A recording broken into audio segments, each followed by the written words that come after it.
Stoa is a digital campfire where we cohere in dialogue about what matters most at the knife's edge of what's happening now.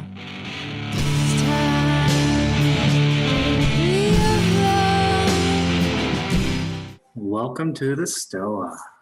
The Stoa is a digital campfire where we cohere in dialogue about what matters most at the knife's edge. I'm Philip Chen, and I'm excited to have you all here today for the third installment with Forrest, Landry. I am still kind of sinking in personally into this, just coming out of some other meetings, but I'm super excited to continue our dialogue that we've been having for the last couple of weeks. So for those of you who haven't been here, just a little bit set the ground rules. This is an open Q&A where you feel free to put your questions in the chat, and then if I will call upon you to ask your question. If you don't want to be recorded, you can let me know in the chat if your question is something that you want me to ask to Forrest. So that's a little bit of the format. I don't think I really need to introduce Forrest again. He is, I guess, very well known in this Stoa community and has many videos out there that you guys can see. But I'd say he really is someone truly doing amazing work thinking about a lot of long-term civilization design, high arts type of stuff. So I think without further ado, I'd love to pass it to Forrest to, is there anything on your mind that you would like to share with the group here? Actually, there is a couple things that I've been thinking about. So I've been looking forward to this particular session, partially because I've really been reflecting on the question that had been asked. I don't remember who. I'm so sorry. But the flavor of the question was something along the lines of how we can turn around the broadcast process. Like, how do we make the transition from, social influence type technique to reflective inquiry type technique? And, so I've been reflecting on this, and I came up with an idea. So I'm kind of interested to explore that, because this could actually be some help to me. So here's kind of what I have in mind. So in effect, there's definitely an interest. I'm really interested in the questions that people have. So I would like to create a way to receive that. But the other part of it is that I've been thinking about also talking a little bit more about Alanya. If I don't know if she's on here, I didn't see her name come up, but I'd like to tell a little bit about what her story is, and then kind of engage in a sort of experimental collaboration to see if we can answer some questions that are actually just outstanding questions, like that I don't know that any of us really have figured out, but that maybe some people have some insights on, and at least exploration in that direction that we could try as a kind of alternative to everyone asking me questions and me just being in answer mode. I can ask you some questions and see what emerges from that. So if that sounds like a reasonable idea, then that's something I'd like to try. We got at least a few thumbs up on that. Okay, that sounds good. Great. So what I would suggest as far as the questions, because I'm sure people have been thinking about questions that they have, probably the thing to do would be to write down those questions in Notepad or something, and then paste them into the chat.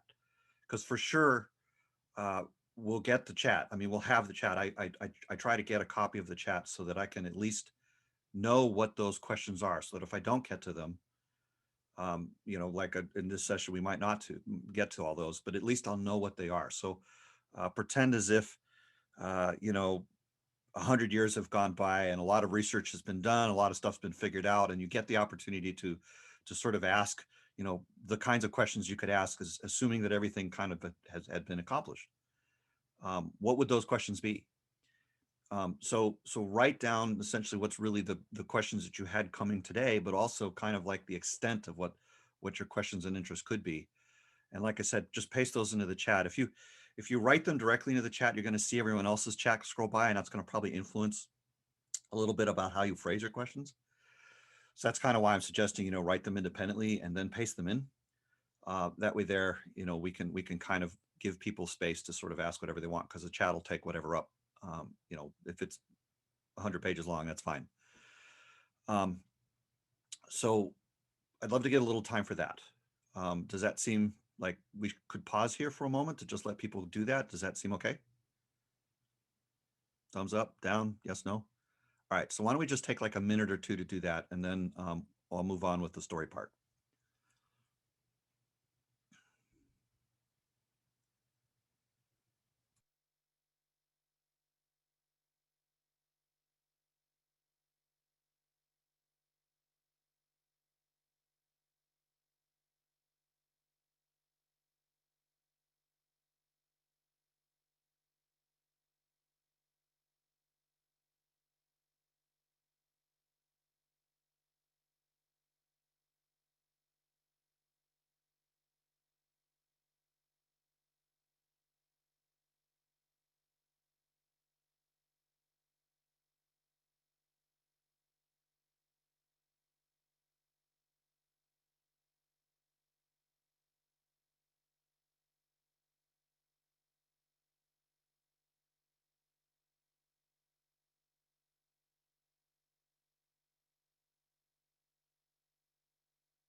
How many people are working on questions versus how many people are simply waiting for other people to work on questions? If you're working on questions, thumbs up. And if you're not working on questions, just raise your other hand. Okay, we've got a few thumbs. I'm going to let those go.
All right, I'm going to give it another 30 seconds and then I'm going to start in.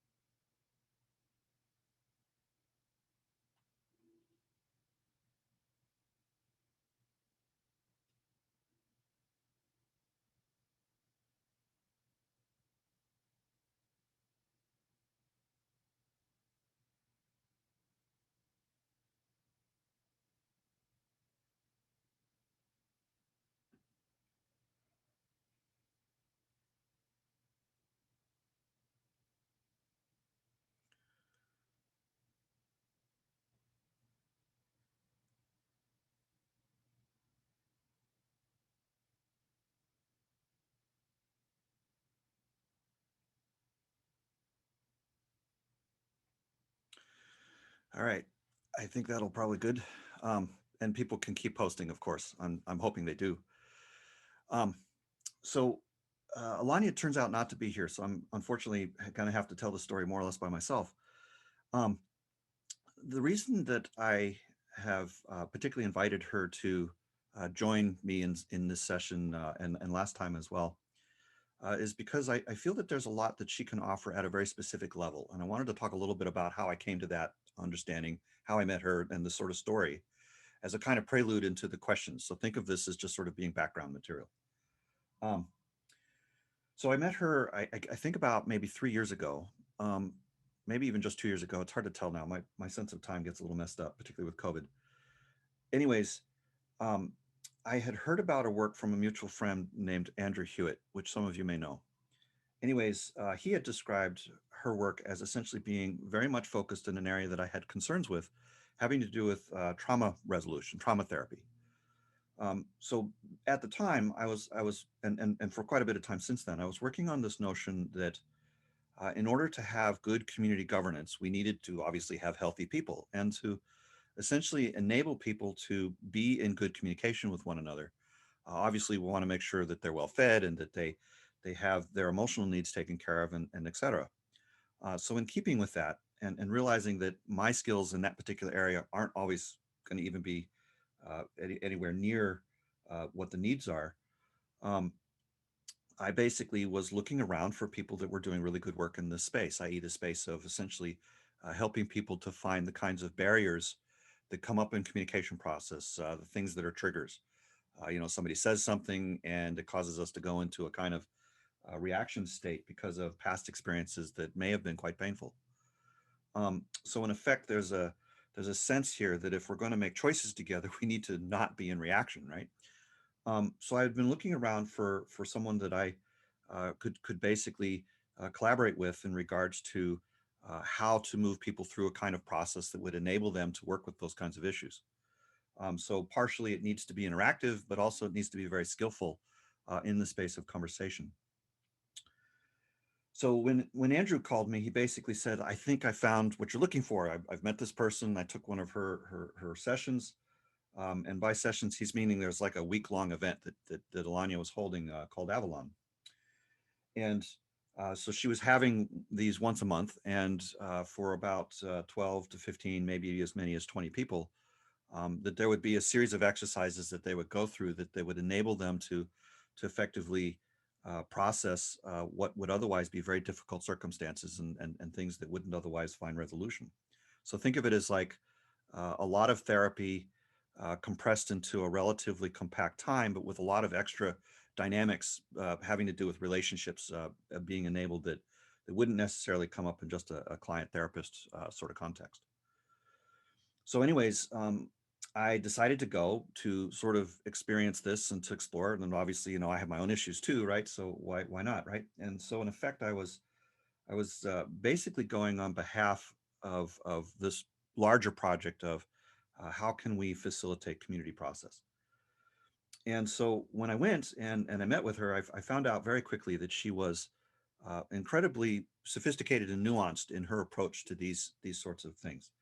Um, and to run the events, she had a team and some people that had been working with her for a while and had really developed some very interesting skillfulness in terms of how to manage conversations, how to manage group process, particularly in the face of people going through trauma resolution technique. So from my point of view, I was very interested in this. I mean, I was like, this is absolutely appropriate. This is really good stuff. It's very sophisticated and very helpful, and a lot of people are really gaining a lot of benefit from this. Um, and so things seem fine, and that was that way for I guess maybe 6 months or so. She had been doing this work in Europe for a couple of years previously, and had only just brought it to the States. And I had seen basically like the fourth or fifth session, and then came back again in the fall for like the seventh or eighth one. Um, but I soon found that we had developed a friendship in the interim, and she was communicating with me, and we were discovering a lot about uh, some of the things that we were trying to do in the world, and alignment of interest and such like that. Anyways, around that time, one of the people that she had been working with to essentially host the sessions, to put on the sessions, so essentially a co-facilitator type position, that she'd been working with quite closely for at least a year or two. I don't know the specifics that closely because, again, I wasn't there at every session. Certainly wasn't part of the planning crew or the organizing crew to put this on. But effectively, that one of her, for lack of a better word, trainee, co-facilitator, logistics, event manager type people, uh, basically defected. So in other words, had received a lot of the training of how to operate Avalon process, but effectively moved, decided to just basically split off, form their own organization, and to rebrand it and to take the same techniques and the things that he had learned as actual practice and effectively create his own show and that of course created a number of problems because first of all, managing the logistics of something like this is actually quite difficult. And it wasn't making a ton of money. It wasn't essentially providing. It was just barely breaking even to even have enough to be sustainable. And when this all of a sudden competitor shows up, basically rebranding the service and providing all sorts of competing information and contradictory information. Um, well, let's just say that this was quite an issue. And so in her consultations with me and other people that were involved as to what to do, it became apparent that this other group wasn't even going to uh, allow for a peaceable relationship. That they were actually going to be quite antagonistic, and to the point of issuing threats and things. So uh, the advice that me and my colleagues gave basically was as well, okay, this is probably not a fight we can win. So let's just back off. Let's just retreat from the field, and um, that at least puts people out of harm's way, and it doesn't make this a contest. And although to some extent things have gone really horribly wrong, there doesn't seem to be an easy way to solve this that basically is a win-win solution that we can identify. So let's just basically back off, see what happens. And sure enough, in the subsequent year, that other group basically did enough things to embarrass themselves that they effectively became ineffective and no longer trying to operate as a provider of trauma therapy. So and again, this is my characterization. Alanya would have her own version of the story. Of course, she knows a lot more about what actually happened than I do, just looking from the outside. So, but it's relevant because there's essentially an underlying issue about how do we get collaboration to work? How do we basically use collaboration process to facilitate community process? So, in effect, there's an observation here that this kind of defection can happen in any group, right? That in any situation where you have people basically working together on a project, that there can be essentially misunderstandings or just full out want to get yours, so to speak. Um, and so part of the thing that I'm really exploring and that I'm really in inquiry about is how to deal with those kinds of situations. Like, could we have done a better job? Was there another alternative? Um, because the commentary at the time was along the lines of that Alanya should have been more skillful in how she managed her own staff or her own collegiate relationships. Noticed that essentially there was a potential for someone to go rogue, and handled it internally in such a way that it was essentially not going to escalate into a full-on breach of the school. Basically a fraction of the process. But on the other hand, kind of reflecting about this, I sort of noticed that it's really unfair to try to expect everybody to be good at everything, right? I mean, we think about the American way and the idea that we can all be essentially self-sufficient, that all of us can effectively be good at doing the work that we do in the world, but also good at managing our relationships at home, being a good father or mother, or being essentially capable of filing one's taxes with the same level of skill as an accountant, or managing one's own medical process, or obviously a person's not going to be a great teacher, a great lawyer, a great finance wizard, a great doctor, health expert, nutritionist, cook, plumber, electrician, house builder, auto mechanic. I mean, the list goes on and on, right? I mean, the number of things that a person needs to be good at in the modern world is enormous. I've even mentioned half the categories. I mean, just the list could include software and managing broadcast, or I don't know. There's like 1,000 million things that are skills that, in effect, being atomized as individuals that to some extent we all need in some degree, right? If a person is really really good at doing education, but they're not necessarily very good at medicine, they may just take the wrong medication and actually get quite damaged.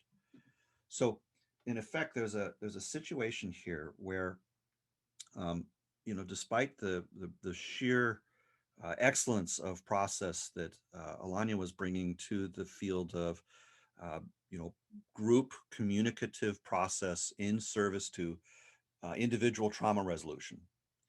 Um, that she wasn't necessarily the best manager, and that's not, that's essentially uh, not any ding on the person. I mean, we can't all be good at things, and part of the nature of the reason why we want to enter into tribes and enter into community is so that we can essentially specialize a little bit and help one another in the areas where we have our strengths and other people don't.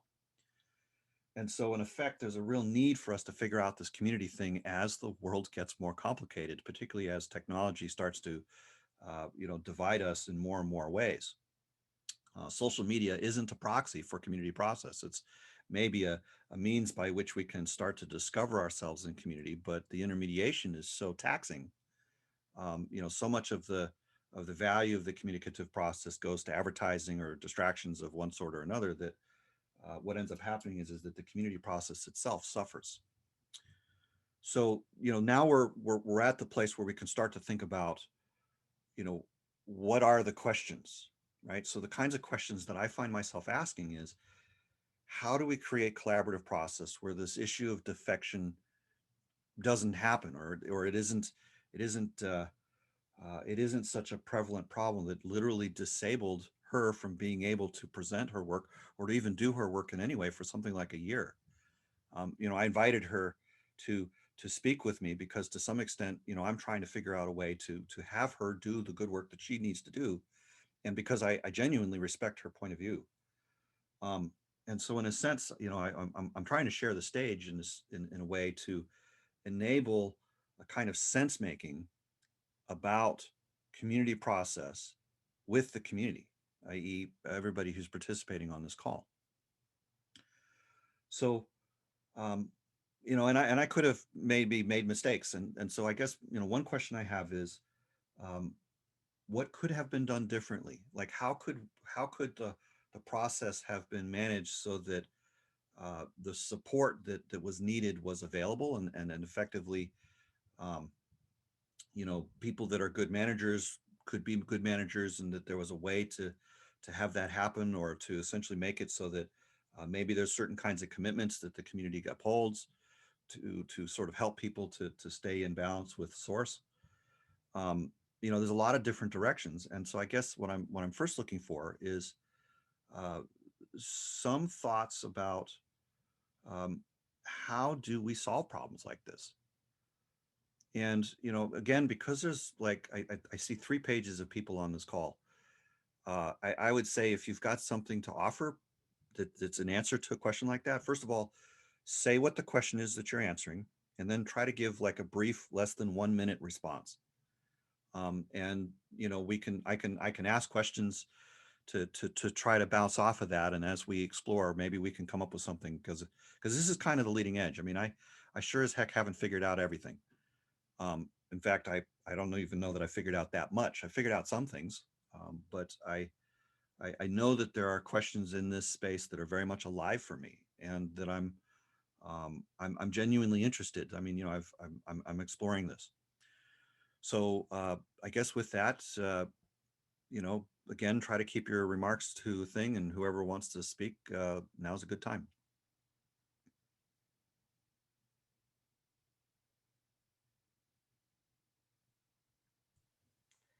Uh, Hi.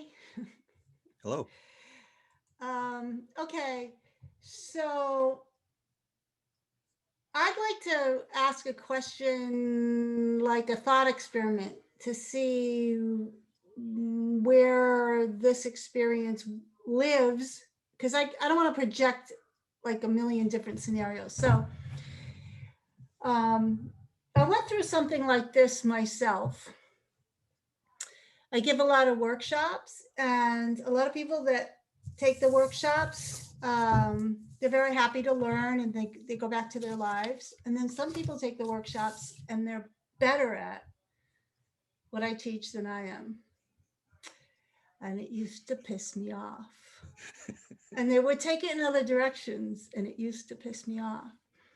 And then one day I thought, like, what if I was teaching piano lessons and someone became like whatever, like a famous pianist, but that pissed me off.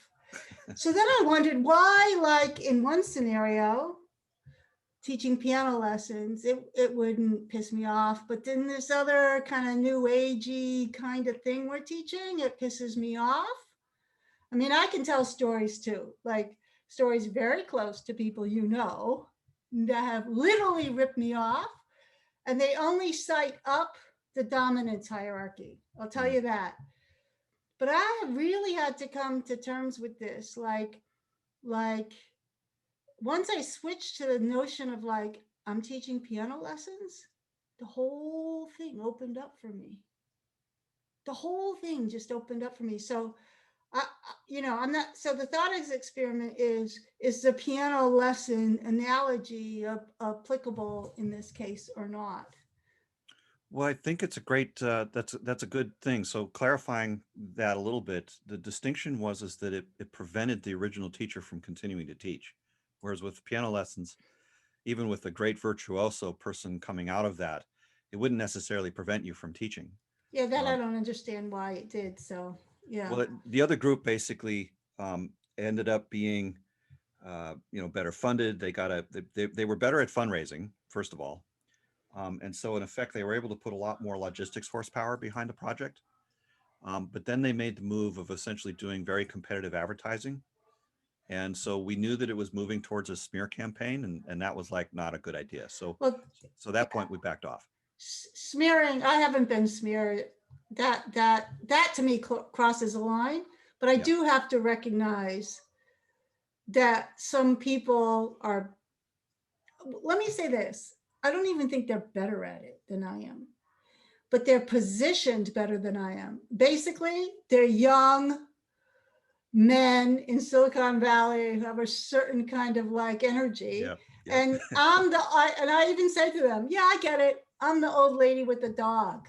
So you come to me, you get advice, and I get it. I'm the old lady with the dog. And I just have to like reconcile that this kind of is what it is. I've really had to come to terms with that and enjoy the fact that there are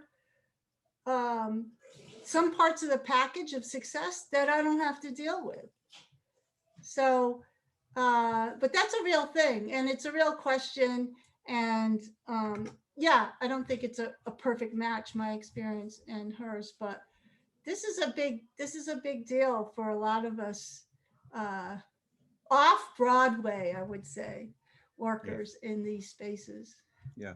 The questions that, like I said, I'm trying to get to in this space are, as an individual teacher, I can experience those things, but I also am trying to figure out how do we do this as a community? Like, so for instance, it wasn't just that Alanya was teaching, there was a crew of people that were essentially part of it. Because again, hosting a week-long thing, it just, I don't know anybody who has that kind of endurance. Yeah. Because it's intense, it's like it's really got to be on. And so in effect, there's a need to create a kind of collegiate collaboration, and then to have that collaboration itself be supported in a community context. As much as that collaboration supports the community, how do we ensure that that collaboration is supported by the community? And so that's kind of where I'm trying to figure out new insights or new ways of thinking about this. My husband, he's not really my husband. We've only been together for 30 years. We're not actually married, but whatever.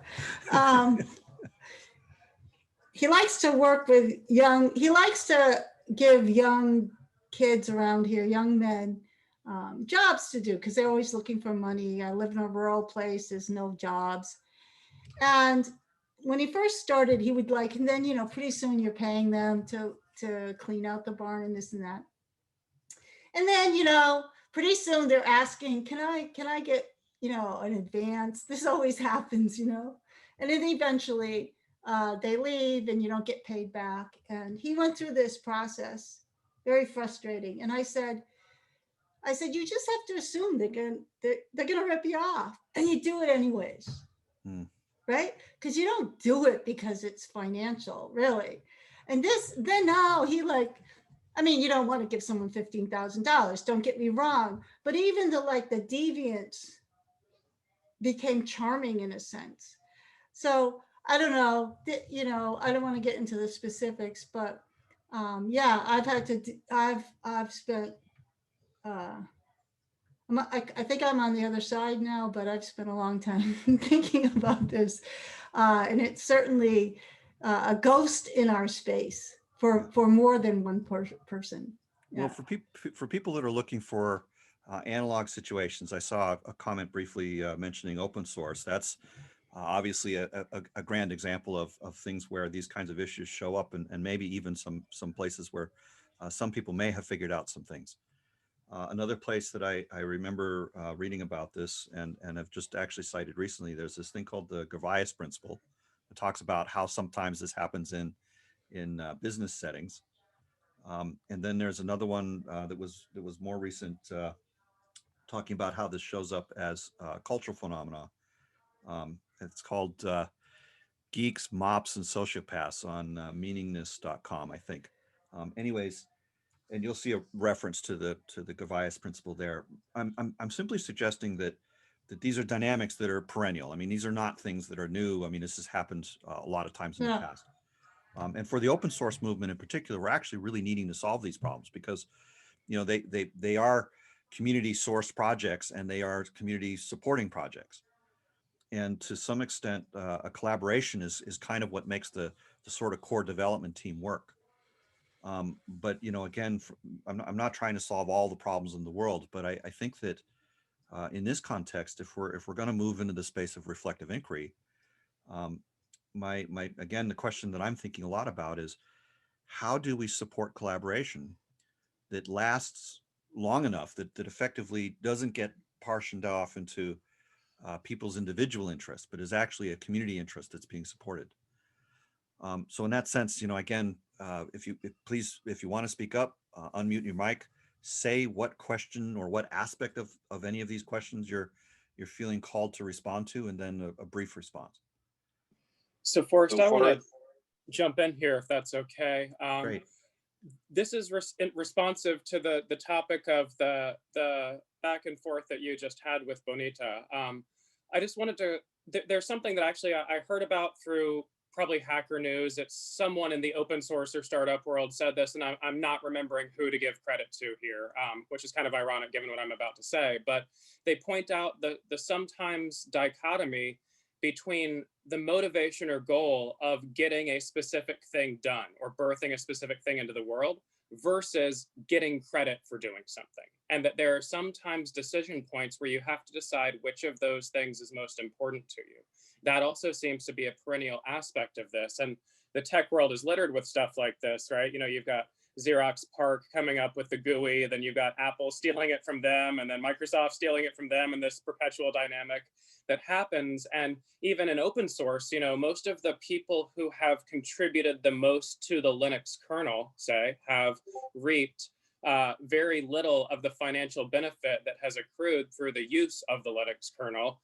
And yet I think that most of those people, perhaps Linus himself, would agree that the priority for them was to create this beautiful thing and this community around it, rather than to receive all of the financial contribution they could extract from that idea that they put out into the world. And I see identifying creators who prioritize the act of creation or the midwifing of things into reality, as opposed to the receiving of credit, as being perhaps one component in how we engage with this issue.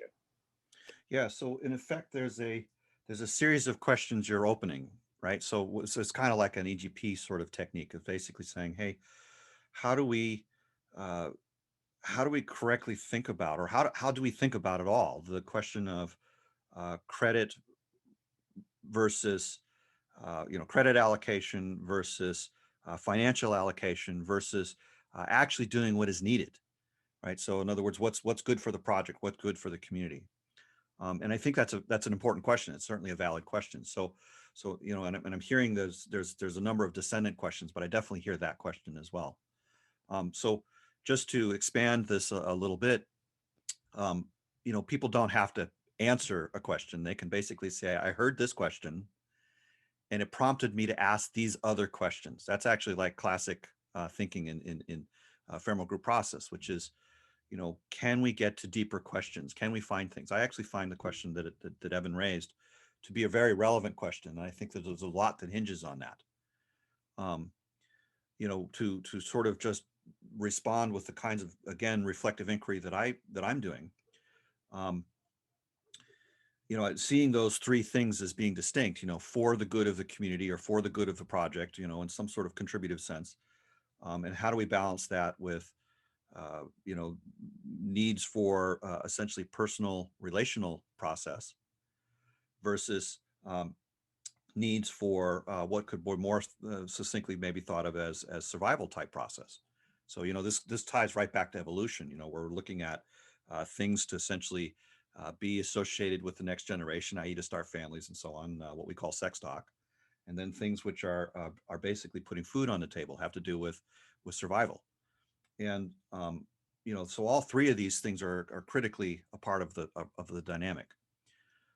So I'm basically looking to see specifically, how do we even do say, for example, we somehow had a collaborative group that was essentially navigating this space. What sort of questions could we ask to help them to navigate a question like this one?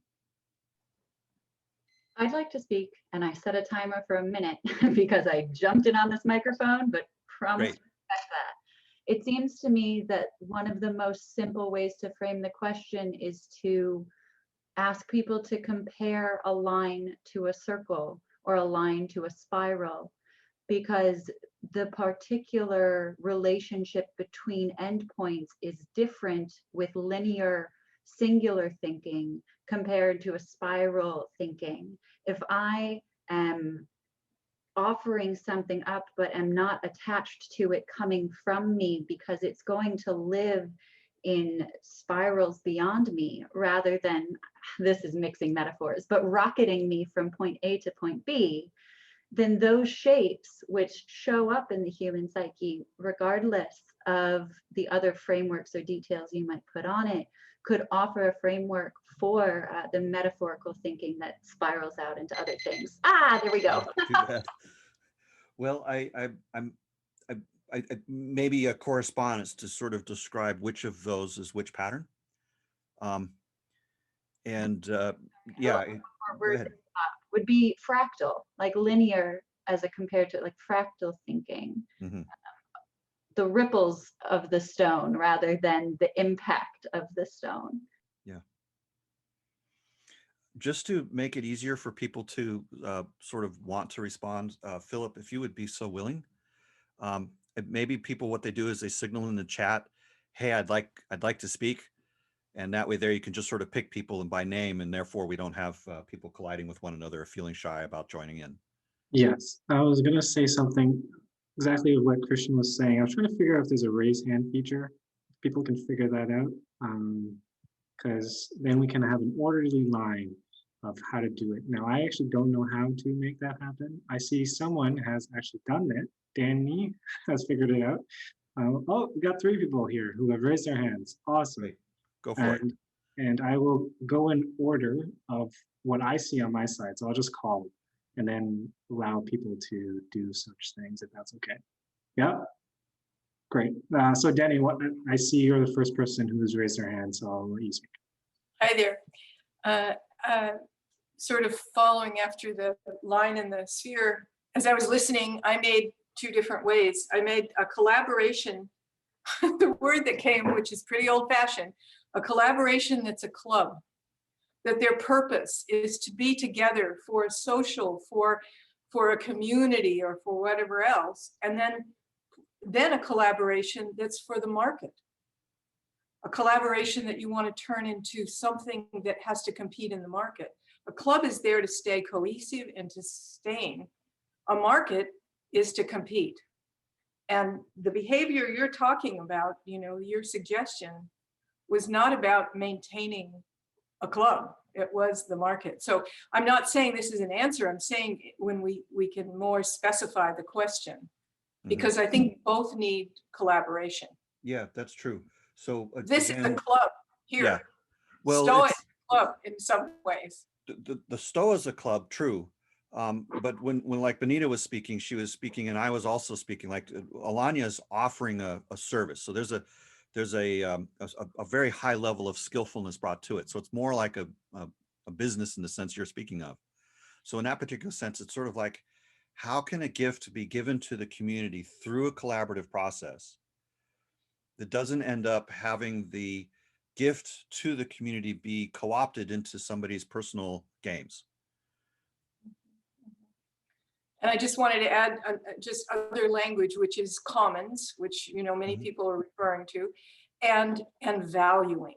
In other words, if I value the group that I'm in, the commons of the group that I'm in, if I'm getting value from it, then I may not need to pull out of it to go someplace else and exploit that value.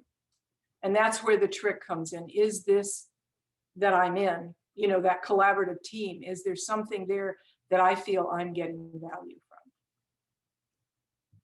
So in effect, it becomes a question along the lines of, how do we ensure that there's a balance of value distribution such that defection is less likely?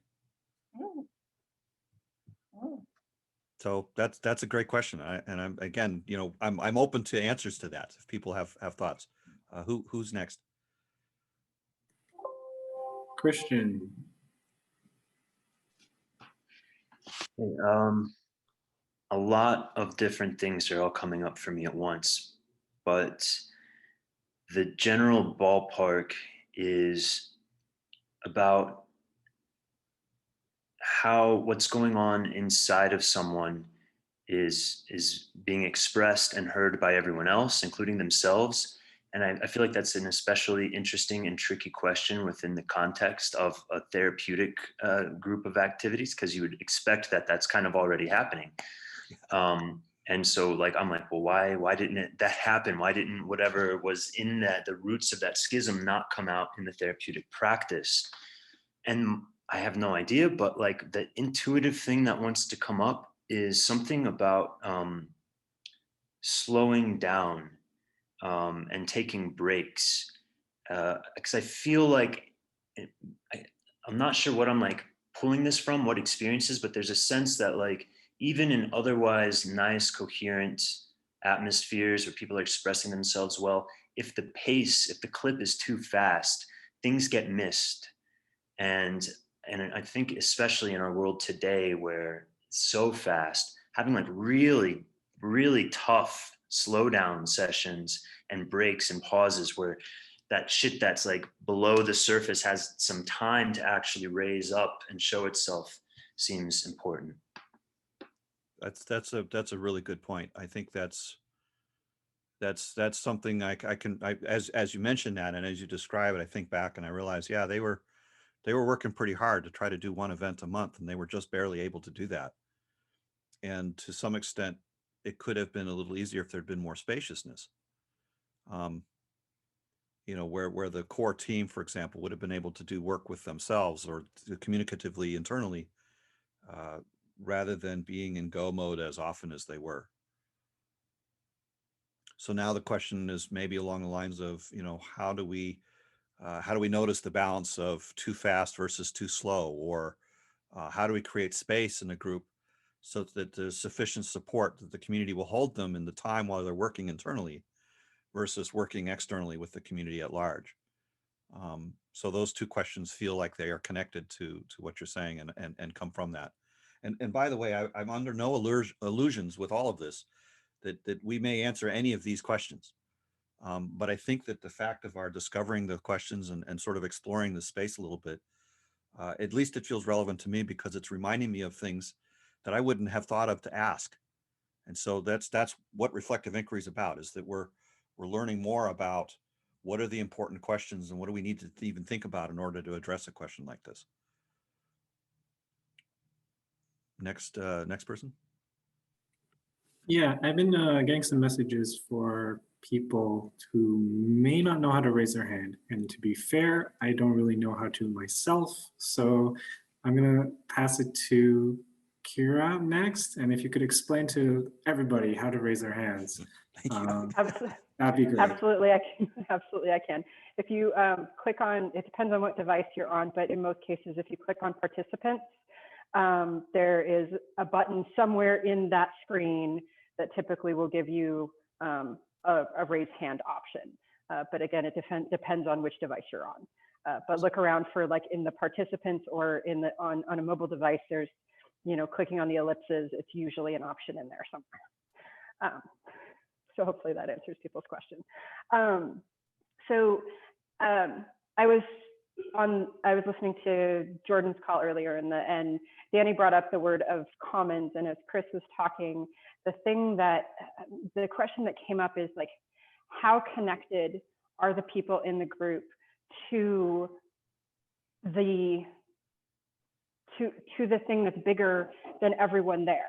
Like, how connected do people feel to, how emotionally connected do people feel to this thing that they are trying to bring into the world, and figuring out how, a way of quantifying that in some way in order to get a sense, like, do you feel like you're just here to collect a paycheck, or are you here because you're wanting to make this thing come into existence? So I'm hearing in that a sort of discernment question, like, how can we be discerning about our own interests, but also how can other people in the team be discerning about one another's real basis of engagement, real basis of interest? And so in effect, we would want to know whether someone was there for just, paycheck, or whether they were volunteering from a deep commitment space, or whether there was some underlying need that was driving them that would override their ability to be in commitment to the group. And I think those discernments are actually really good to point out. And there's an interesting distinction that comes up for me as you said that, which is there's a difference between the commitment to the group and the commitment to the greater project. And I think they're both separate things, right, that both deserve equal amount of attention. Great. So two questions then. One to the project or the greater vision versus the community of the group versus maybe even the strategy. Mm-hmm. Like, we might be distinguishing between, hey, I'm really committed to the group and I'm really committed to the project, but I don't like the way we're doing this. I think there's something wrong with our approach. Whereas in other cases, you could say, I think the approach great, but I'm not happy with this person that's in our group because they're not as committed as I am. Or maybe the vision itself needs changing because, hey, we've got great group and we've got great process, but we're not tuned to the mission rightly. There's something feels off in the mission. So that's actually three questions. I think that's actually really good.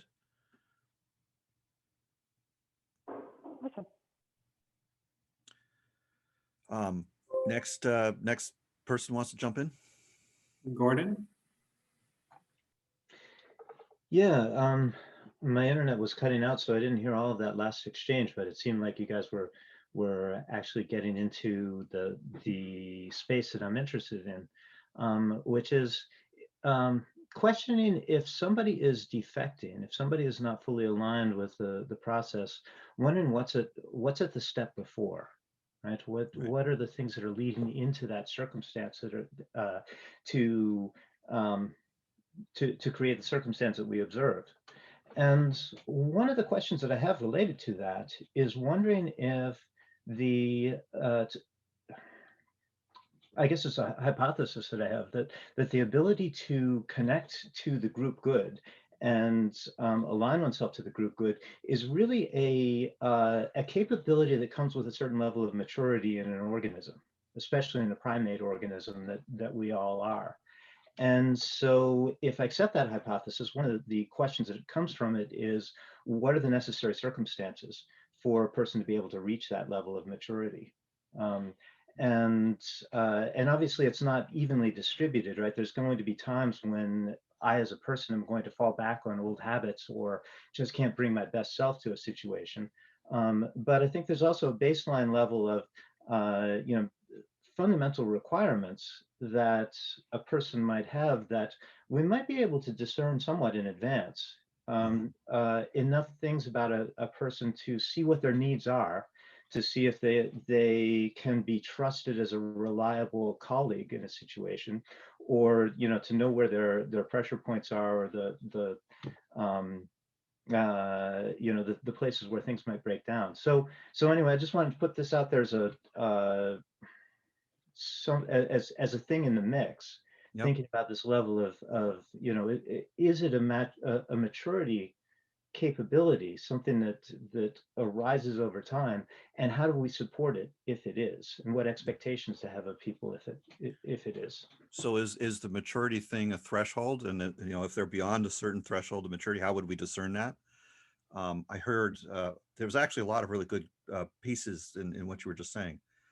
Another piece that I think was, what are the preconditions that would create maturity that was, adequate to the needs for collaboration particularly, but also what kinds of things might be precursors to a person defecting, right? And they could be, as I said, things like overriding needs in other circumstances or unmet requirements or something like that. But that if there was a breach, if there was a breakdown, can we look back to the circumstances that created that? And of course, I mean, obviously, we do want to do some sort of triage of how did we get here. But I think that in this case, it's again going back to the question of, obviously not everybody's going to be good at everything. So how do we integrate the resources of a community to support a process such that defection's less likely, right? So obviously there was a mistake made, but rather than saying, this person didn't do X because they didn't have skill Y, it's like, how can we more easily in future processes integrate those skills in early enough so that problems don't happen? Yeah, exactly. And how to bring people along in a way so that giving them ways to engage in a community that are developmentally appropriate, so that they're growing in their ability to interact with the community, engage in it in a I don't want to say productive way, but a harmonious, collaborative way. Harmonious. Um, so yeah, because we constantly have these new cohorts of primates. That's right. Coming online. So we have to have a development process. We have to have a pipeline of people who are capable to do this. And it seems to be a high level skill. So I think the question of how do we develop it is really critically important. Agreed. I think that just because, it's clear, I mean, obviously from the questions that have been asked, the reason why this is a reflective inquiry session is because, we could literally just be exploring questions all day. I don't presume that I'm the first person to have thought about these things or to have thought about these questions. I'm sure that there are other people that have thought a lot about these things. So if people happen to know of resources that are, like links that I should read or stuff like facilitation work that is important or other stuff, that is certainly worthwhile to look at that are connected to any of these questions, please feel free to post that in the notes. Obviously, I'm going to not get a chance to read all of that right now, but I will certainly go over it and spend probably quite a bit of time this coming week reading some of that. So again, don't be afraid to post other things if you feel that's something you want to do as well. Philip, go ahead with the next. Yeah. All right. Next up, we have Kelly.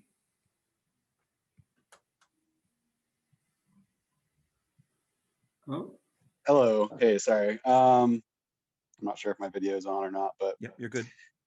Okay. So I think there's actually some convergence happening. So I'll just kind of give what I think is my end point and see if I can kind of connect it a bit. But so which question are you answering? So in terms of, well, so I think that the thread of, the process for credit, survival, okay, and What was the third one? I forget. Uh, credit, survival, Credit, survival, project and support, getting the community support. Yeah. yeah. Okay. So I'm seeing that as kind of where there's this sort of convergent sense that that's sort of the things at play, and there's almost like this game theoretic thing happening where how do we align, how do we make it so that everyone involved kind of knows where the members of their team are at, right? So what I'm seeing is that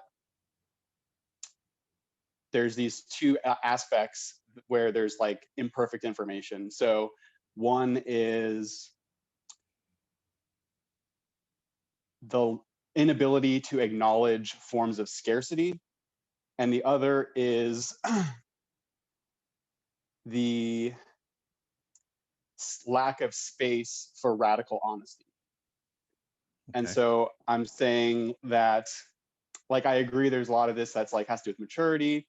Sorry, I'm getting like a little overwhelmed with like all my preloaded stuff is like flying away. But yeah, so basically like what I'm envisioning is there's these scenarios where we're kind of operating on this assumption that like, oh, like this person basically wanted to do whatever it took to get a paycheck. So they made these decisions based on that. This person did whatever they needed to do to get credit. So they made decisions based on that. But I would say that there's actually a pretty big gradient where those are not really like things where people are indexed in them, but as situations unfold, you know, you might get a job you're really excited about, you do anything to be doing the good thing in your new job, but after a while, maybe you start to care more about credit. You start to, then after a while, well, if I find another job that just paid me any more, I would take it. And because in our collaborative situations, especially in like an employer-employee relationship, that's where I'm getting to this idea of scarcity and honesty. There's like no space to go to your employer and say, look, like I used to care a lot about this job, but right now I would take any job that paid me $1 more, right? We don't have, there's this question of where can we be radically honest? Shifting basis of choice. Yes. And then in terms of the scarcity, employers don't acknowledge the different forms of scarcity, right? The employer's perspective wants to just say, well, as long as they keep working for us, like let's leave. Well, you know, they don't want to think about, well, like, have we been depriving this person of credit? Have we been, you know what I mean? Yeah. So that's, no, I get it. There's actually a lot of really good questions in what you're speaking to. I'm hoping I can even keep up with it. I'm wanting to listen to what you just said second time and write down the questions as you go, because there's like at least a dozen. But flavors of you know, things that have to do with, have we acknowledged all the forms of scarcity that matter? I think that's a crucial one. I'm really glad you pointed that out, because in effect that can really shift things, and those forms of scarcity can change over time. Are we aware of the basis of a person's choice? Do we have a way of understanding what is going to create alignment between those bases? Is there enough conversational space to allow for that? What would be needed to create that level of honesty, not in a hurtful way, but in a really collaborative way, to just even notice, are we even able to identify our own basis of choice? You know, there's actually a ton of stuff. I know that in my, I may have been introduced last time in connection to Magic Flight. I was an employer of a few hundred people at one point. And, you know, I realized at the time that I was being the employer that I was forced into a position where I was making a choice that I didn't want to make, which was I had to assume that everybody was going to convert money into everything they needed in order to be healthy and alive as people. And, you know, this just brings it right back to the question of, well, I might pay them, you know, money. Let's say I gave them $1,000. They've got to now figure out how to split that between medical and education and housing and taxes. And I mean, there's just a million things. And it's like, you know, they're not always going to be equally good at figuring out how to make those choices. You know, and some people may thrive in those sort of circumstances, but most of us don't. And so in effect, there's a sense here where it's sort of like, no, we really want community support to actually be that. And we just don't know how anymore, at least not in a business setting. A business setting basically simplifies it. X number of dollars and it's your problem. And whatever you do on the time that you're not at the office, well, that's just going to be, you know, that's not on us. If you get hurt because you were dumb about X because you just didn't know, then you know, this is where friends and family really are needed. And there's obviously not a lot of space made for that right now because everybody's so busy trying to work. I didn't mean to go into all that. I just wanted to acknowledge a lot of the good questions you asked. Next person. All right, Chris, you're next. Hey, Forrest, the question that came up for me is, what do we do about the hazards associated with sharing an art? Yeah. And participatory dynamics start to come up with, like, who is going to be, how are we going about connecting with and engaging people who are receiving the benefit of the art and people who are developing the capabilities to practice that art themselves. Yep. This is actually central to the problem. Part of the reason why I mentioned Alanya's story was because that was a really key aspect. There were things that Alanya was essentially doing that were quite powerful moves in the psyche of the people that were essentially being engaged with. And so she's holding a very high level of integrity. It's not for her. It's completely to be in connection and benefit to the other. And so in effect, there's a sort of purity in that relationship, the same way there would be with a priest or a doctor or a therapist dealing with really intimate stuff. And, you know, so that ethics that comes with it is essentially a practice that is being taught to her colleagues that are essentially helping to put this thing on. But that information obviously can be misused, right? So there's legal things, for example, like a therapist can't sleep with their patients. Obviously, that's a bad idea for a lot of reasons. Or that an employer can't sleep with his employees, right? You don't have managers that have dual relationships with their employees because it creates ethical hazards, or they call them moral hazards. But I would actually say there's a way to articulate this in terms of symmetry and continuity that's more powerful. But the idea here is that, you know, when we're looking at a collaborative group that is dealing with sensitive materials, that there's a real need for us to figure out a way to navigate these spaces that are to the benefit of the group or to the community without getting us into some sort of socialistic control, right? So, you know, these are deep questions, and this is part of the reason why I'm saying, you know, I have real interest in these things, because this isn't the only situation in which that kind of stuff is happening. Right, and I'm picturing that the art of this work, the medicine of this work, is like, I'm picturing as a fire, and there's your distance to the fire depends on some things, right? As tenders of the fire, there's some meaningful way of designing a developmental path to get closer to the fire, you know. Yeah. That's and I see that on both sides, right? In like a customer acquisition standpoint, if we want to use that kind of language, but just the people who are actually receiving the benefit of being healed by this medicine, right?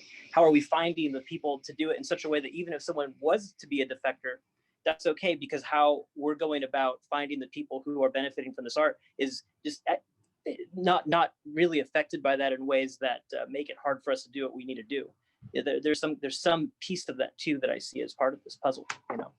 Yeah, it certainly is that. I mean, for instance, with medicine, and I'm glad you mentioned that, is that, you know, with medicine, too much of it can be toxic, and too little of it can be ineffective. And so there's a practice to, how do I manage a fire, you know, without getting burned or without getting other people their houses burned down too, right? So there's a lot of balances here in this. This is very good metaphors. Thank you. Yeah. All right, next up we got Tamar. Yeah, hi. First, three things comes to my mind. Number one, when it comes to voice and exit.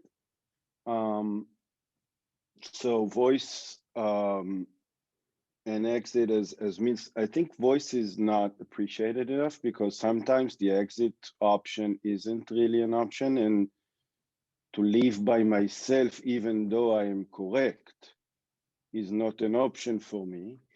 And this is the flip side of what you're basically arguing, whereby minorities being right oppressed by some majority, but the ability to express that which concerns me, and if it concerns more than one person, it means that it's on to, so the degree to which this is taken to a maturity test or to some, that's crucial crucial in terms of being able to enable this dynamic to reduce.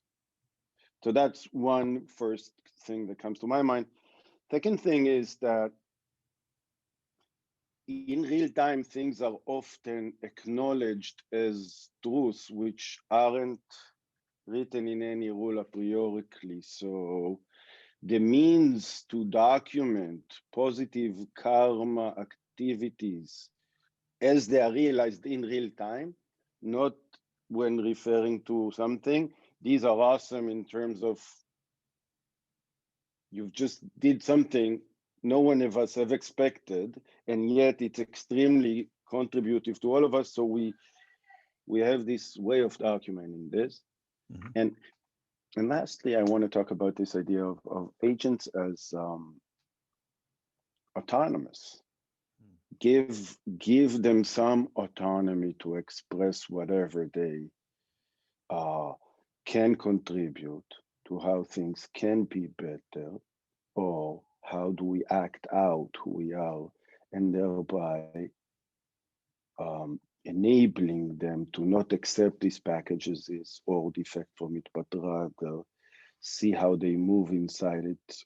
And so these are the three things. It's like about using voice and exit in a equal weight, or at least not just using exit.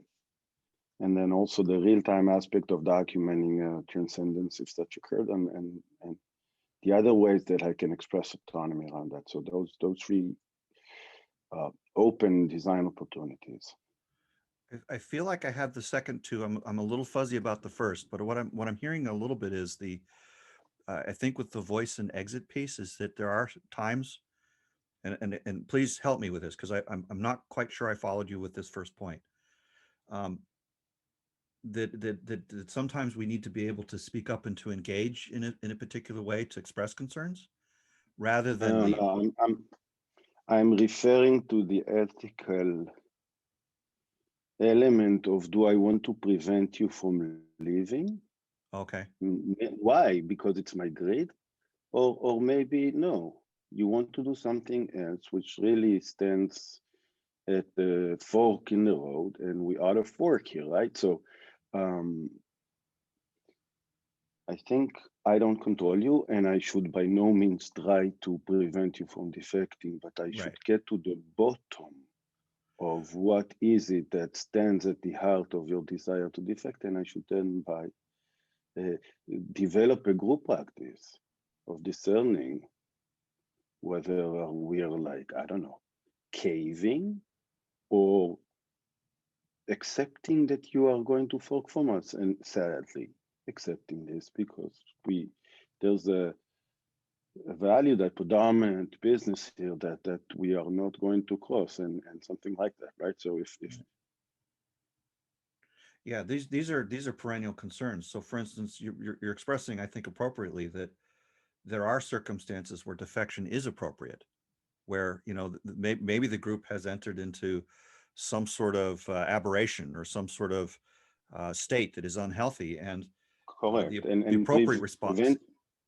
Just don't prevent me from finding allies to my defection even, because that's even also, so if you want to defect, do it quietly and in the side. That's like, why? I mean, yeah, if I will endorse your defect in many ways, I don't know, but this process will have an educative kind of resonance on the rest of the people that choose to stay, and they know that they will be treated with the same respect. Correct.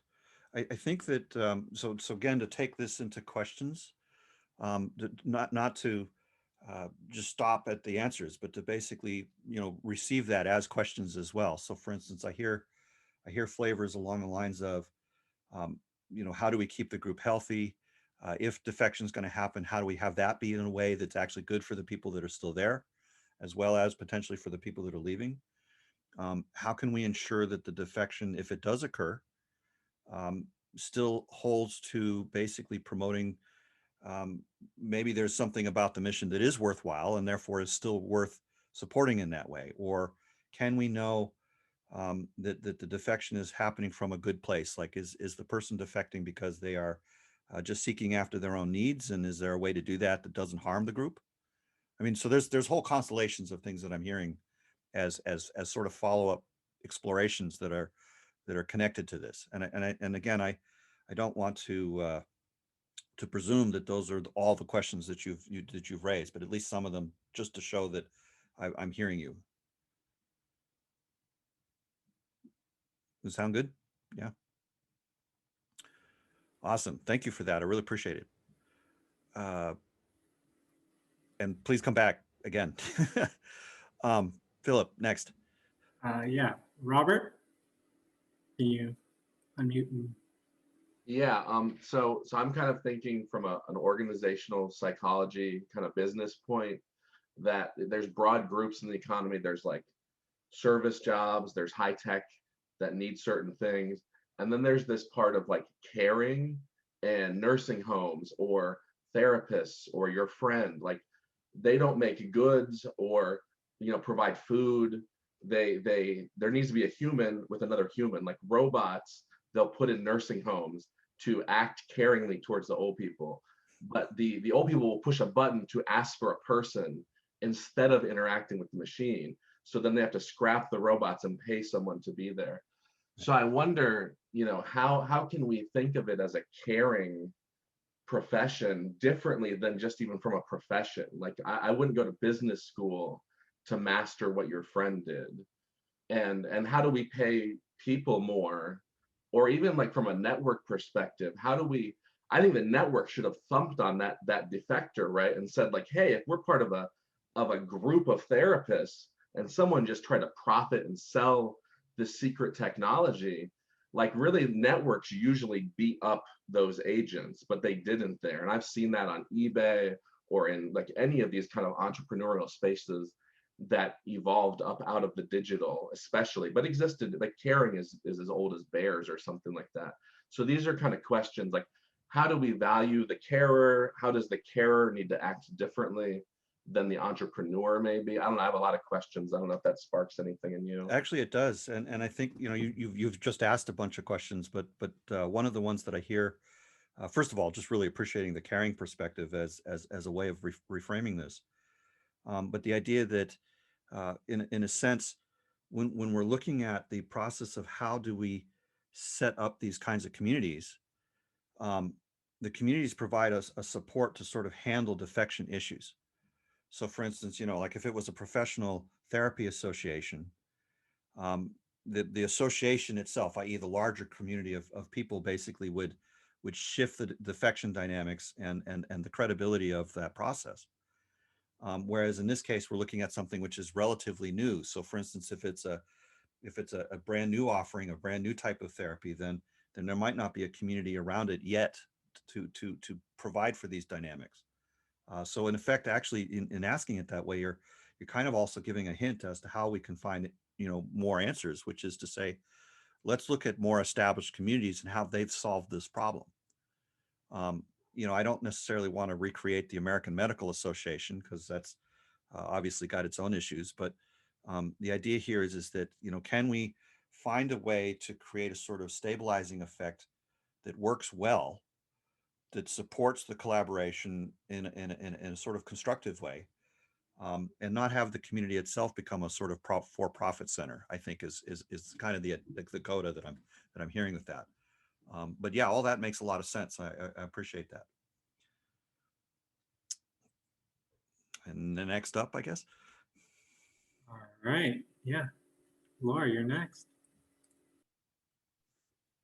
Thanks. I have a number of questions, I think, that kind of string together. So what I'm curious about is, well, on one level, what is the trauma being played out here?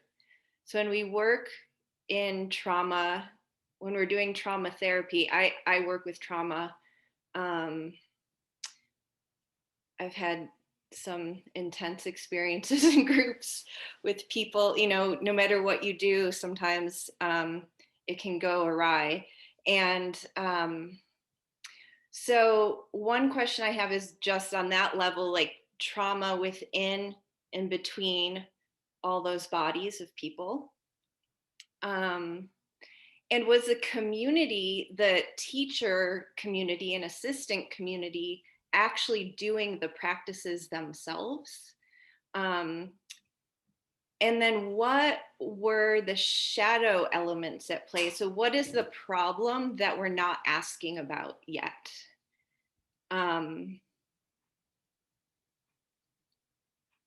Yeah, what is the problem we're not asking about, and what are the deeper organizational structures that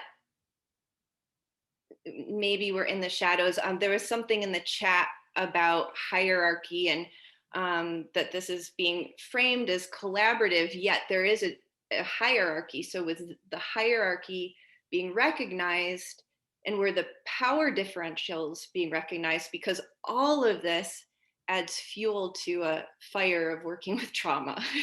Yeah. And then I think the last question I'll throw in is, what is the opportunity? Great. So all of the questions are excellent. I can't speak to what the underlying trauma was, because I don't know. I can definitely speak to the sort of collaborative hierarchy piece. Both elements are to some extent apparent, because we have a sort of a central responsible, holding, and then a lot of assistant sort of process. And when they were working in session, they were working very collaboratively. But there was a sort of hierarchy of, if things got beyond a certain point, then there was a kind of escalation as to who was more capable of handling that. And obviously with anything like this, I think you correctly point out, sometimes it just doesn't work. There are situations that just may be beyond everybody's skill, or for whatever reason, it's just not treatable in that way. And so, maybe this was one of those circumstances. Obviously, we don't know. But the opportunity question, I think, is the piece that I actually feel that is certainly alive, which is part of the reason why this is a reflective inquiry is that we're kind of wanting to figure out how to do better. If we had to do it all over again, what would we do differently? And if we are going to teach, how are we going to teach in an even more appropriate way? Or if we're going to do classes, how to basically be more mindful of the issues that matter, that effectively will enable us to be in service to community in a wholesome sense. So that's the hope and the opportunity here, is to some extent to, at least in the work that I'm concerned with, which is, how to understand how to advise communities in this way. All these questions are relevant, but the really interesting one, I think, is, the learnings that come from this that enable us to be more effective at creating communities, even really specialized ones like therapeutic ones in this context. So it's not just limited to that. Like I said, it could also be open source stuff, but anything that has a really fundamental, service dynamic associated with it, I think is a sort of key aspect of some of the ones I'm looking at. Awesome. Really appreciate it. Does that feel connected, I guess? Yeah. Another question I have, which kind of goes back from the opportunity piece, but is around how we collude in groups. Someone was speaking to, right, how networks usually take care of this. I've been in plenty of groups where people collude around these things and no one is speaking up. And again, I feel like there's an organizational piece related to that. Yeah, the sort of shit talking thing. Yeah, or the back channel. Yeah. Right. And how do we deal with those issues? Man, boy, does that feel like really alive, right? Because that's, with the internet being, anybody can talk to anybody at any time, and nobody will ever know that message has ever gone, except maybe the NSA or something, right? So, and then they're not going to tell you, right? So, how do we handle the collusion issue in general? Wow.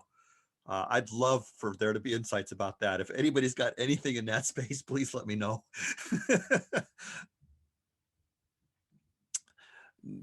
Philip, I guess back to you.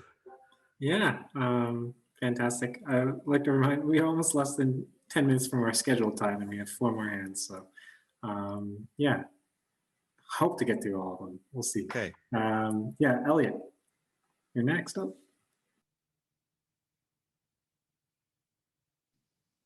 Hi, Forrest. So a number of things are coming to mind. And just some background, I run for over a decade. I've run Martial Arts Academy, which is kind of a self-contained community in a larger community. And so these things happen. People leave, they start their own gyms. And it can be, even though everyone, is free to do whatever they want, it's still traumatic. And when people get pulled out of your community, it is a harrowing experience. And so there are a few different tiers of thought around it. One, it's like, how do we prevent these things? Two, how do we deal with them when they happen? And then three, you brought up something about your friend kind of being outcompeted because she wasn't necessarily a great marketer. And that brought up kind of a third tier of thought. So how can we prevent these things? There are a few different angles and perspectives. One is, and it might be a little, gay may-ish, but things like, if someone's coming in as an instructor, does she have them sign a non-compete? And that's maybe a little off vibe of the community she's trying to create, but it's one way that at least she has kind of set out an expectation of what is and is not okay behavior. None of us ever thought of that. Thank you for bringing that to our attention. That's something we can definitely do. It's and again, that's where, like, sometimes, and I feel like there's a lot of potential for change makers to observe or learn from entrepreneurs, because they're just, ultimately they're just people who want to get results. And we often lump them in with just like doing it for greedy reasons or whatever, but it's like, regardless, like I'm happy to learn if there's something that's going to help us move the world in a better direction. I'm willing to learn it from the CEO of Exxon, right? It's like feed off the enemy, art of war. Right. So to that end, the entrepreneur mindset would say, one, you can't prevent an employee or staff or whatever from doing these things. And they have this general philosophy of like, you have to own everything, take responsibility for everything. And that means do as good a job as you can so no one wants to leave. But then there's some practical things, such as if her methodology, which was stolen or repurposed or whatever, had a name, had labels, had kind of modules, and could be easily identified, because she had put content out online Not to so label easy it. in this case. That level of it is just it's such an embodied thing. Mm-hmm. She's literally taking 40 years of deep practice in this space and just bringing it forward in whatever dynamically is needed in that moment. There are some regular aspects that can be named and such, but in this case, it was actually quite hard to name in that way. So I'm looking for something that can be a container even then. Mm-hmm. Well, one way to again preempt everything is to almost, and maybe this is what she was doing, have a teacher training program where there's a process people will be going through, and they're identified as someone who has entered that. So there's some kind of follow through or follow up available. And then just to tag on to what you'd said about her not necessarily being the best marketer, I feel like that's a problem. So many brilliant people who have so much to share. So what if maybe through our collective, we created something that was like a marketing company for these kinds of people, so that, she's this genius who's got so much love to give and so much wisdom to share, but she's held back by not having those kind of game A skills. Is there some way to kind of make those plug and play for someone like her? I saw a remark Benita just pointed out. Sometimes marketing can be more trouble than it's worth. I don't mean to say that, but it's sort of like, how do we solve the problem of people basically being better at marketing than we are ourselves, or just how do we handle that in the marketplace? But again, I don't want to distract. There was the third point you were going to get as to what's done after the split.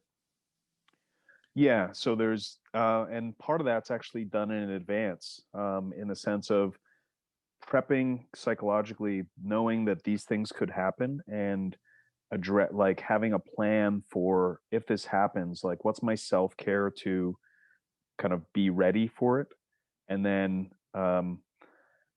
how to evolve the community, how to grow the community stronger from it, and use it as a learning experience, and even theoretically apply her own methodology to, and it doesn't make her kind of a stronger teacher to show, look, I'm helping you get through hard things. Look, I'm going through this hard thing.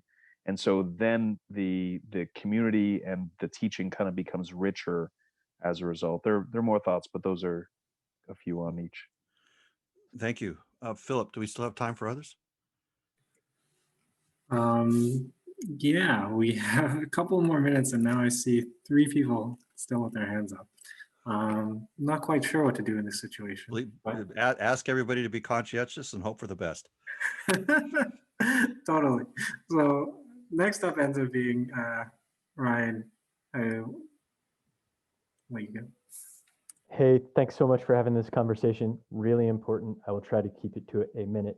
I've been thinking about a lot of these same ideas myself around some similar modalities such as EGP. I actually stopped reading your EGP stuff because it was similar to what I was working on, and I wanted to do my own thinking in that space. So in terms of the idea of collusion and shit talking, there's the idea of that Ray Dalio brings to the table, so steal from Exxon, but idea-based anonymous meritocracy. So an idea-based voting system that is anonymous, that avoids shit talk.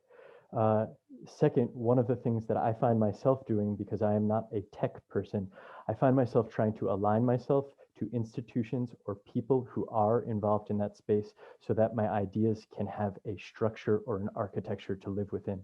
So I'm actually prototyping in ULab 2X, and hopefully I will be able to bring forth my ideas in an environment that maybe maintains some of the purity or the intent in the ontology of the idea.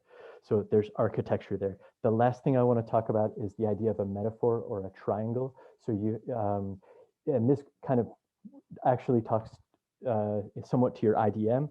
So just in terms of, I'll just take it to religion. So the idea of God or a process, and then a priesthood that is maybe the hierarchy in that process, and then the community of people who are involved in the process. And then the bottom of that triangle is the line between the priest and the people, and the ascending lines are to the idea or process of God. So how do you maintain the integrity of that metaphor within the structure without grotesque hierarchies appearing? I don't know. There is defection involved. That has looked good and bad. I think of Martin Luther, you know, there's the evolution of God and all of that. So how does that process of evolve? Thank you. Okay. Awesome. Well, I'm sure we're up against the edge of time here. So I guess, Philip, let's make sure I get a copy of the chat. And everybody, this was an awesome session. I actually learned quite a lot. And I think that if people are liking this sort of format, we can maybe do this again. You know, let me know what you thought, and you know, what if this had value for you, and if it was something that felt too awkward, I can go back to the question and answer session. But I thought this was at least I felt that I benefited from this, so I'm thanking you instead of you thanking me. How's that? It's been a blessed time. I really appreciate, and if that's good, then let's wrap. All right. Well, we had a couple more really enthusiastic people who wanted to share. Check in with Peter. I just want to make sure I'm not trespassing on anyone else. That's all. Peter, where are you at?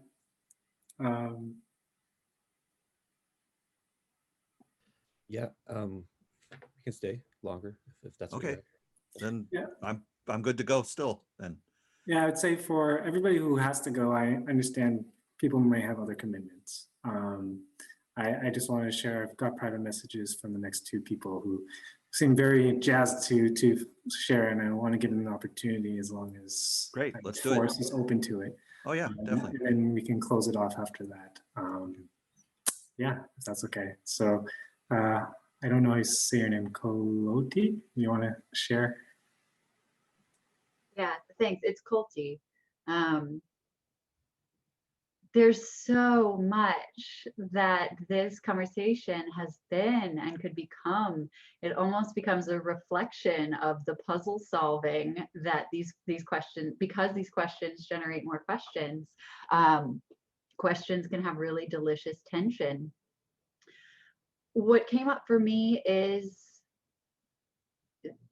even in your consideration of Peter's stewardship and of the time that had previously been formed for this, it seems to me that having a practice that really emphasizes not what I want, but what the other wants, whether that other is an individual or that other is an idea or a community, and having a sense of connection to that prioritizes something beyond the individual.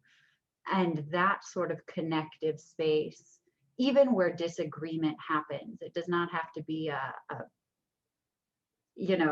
unified single idea, but the notion of treating others how they would want to be treated and respecting their process and journey seems to be very alive at the heart of how cohesion happens, even when divergence from that cohesion happens.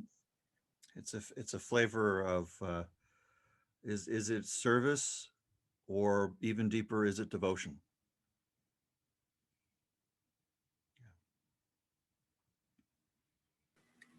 All right, I'll pass it off to Benita for the final person to go in this session. Yeah, so I want to reiterate what Colty said. Yeah, what you brought to this conversation, the energy, the inquiry, the real inquiry was exceptional. So, wow, that's a model for, I think, more of what we can do here at the STOA. And what's coming up for me, I mean, I wrote a lot of stuff in the chat, is that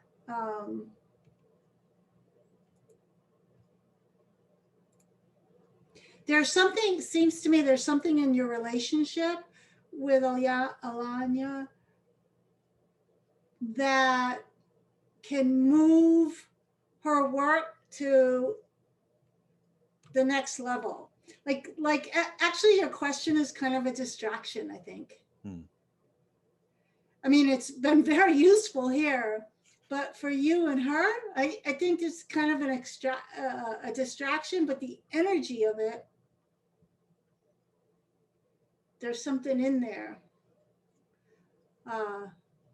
So I just end with that because I really feel that. It's a beautiful thing. Yeah.